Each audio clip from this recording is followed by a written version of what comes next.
امروز عزیزبیگ رجبوف 18 ساله که برای تحصیل در دانشگاه اگراری آمادگی میدید در قبرستان دهه ریودی پایان ناحیه عینی به خاک سپرده شد. او 31 ایول اثنای زد و خورد دو گروه نورسان در دهه یاوان جماعت ارمیتن ناحیه عینی همراه با چند تن دیگر زخم برداشته بود. ظاهرا تن عزیزبیگ رجبوف به ضرب اللت با سنگ و چوب و کلتک تاب نآورد و این جوان روز 3 اوگوست در بیمارستان شهر پنجکین از عالم چشم پوشید. شعبه کارهای داخلی ناحیه عینی روز 4 اوگوست به رادیو آزادی گفت این حادثه مورد تفتیشات قرار دارد و چند تن از جوانان بازداشت شدند. ملا نسیم ناصرов کارمند شعبه امور داخلی ناحیه عینی روز 4 اوگوست به رادیو آزادی گفت تفتیشات پیشکی شروع شده و تا انجام آن از شرح جزئیات حادثه خودداری میکنند.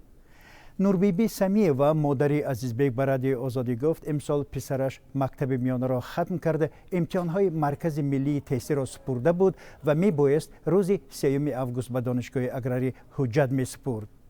پدر عزیزبیگ در مهاجرت کاری در روسیه قرار دارد و بنابر بسته بودن مرزها نتوانست در مراسم دفن جگرمندش شرکت کند. من پدر جوانی مرگ عزیزبیگ می باشم. من حاضر در مهاجرت مهنتی در شهر مسکو از سبب راه محکم بودن جنازه فرزندم رفتن نتوانستم.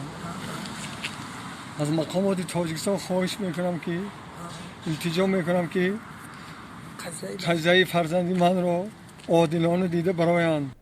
زنازنی در میان نورسان و جوانان در سالهای اخیر به یکی از مشکلات داغ تبدیل یافته است. در چنین زنازنی‌ها گاه جوانان از کارد و دیگر سلاح‌های سرد استفاده می‌کنند که با مرگ جوانان خاتمه می‌یابد. اخیراً در جریان یک تفتیش جوانان مکتب‌های پایتخت تاجیکستان 13 عدد کارد و دیگر نمودهای سلاح سرد مصادره شده بود.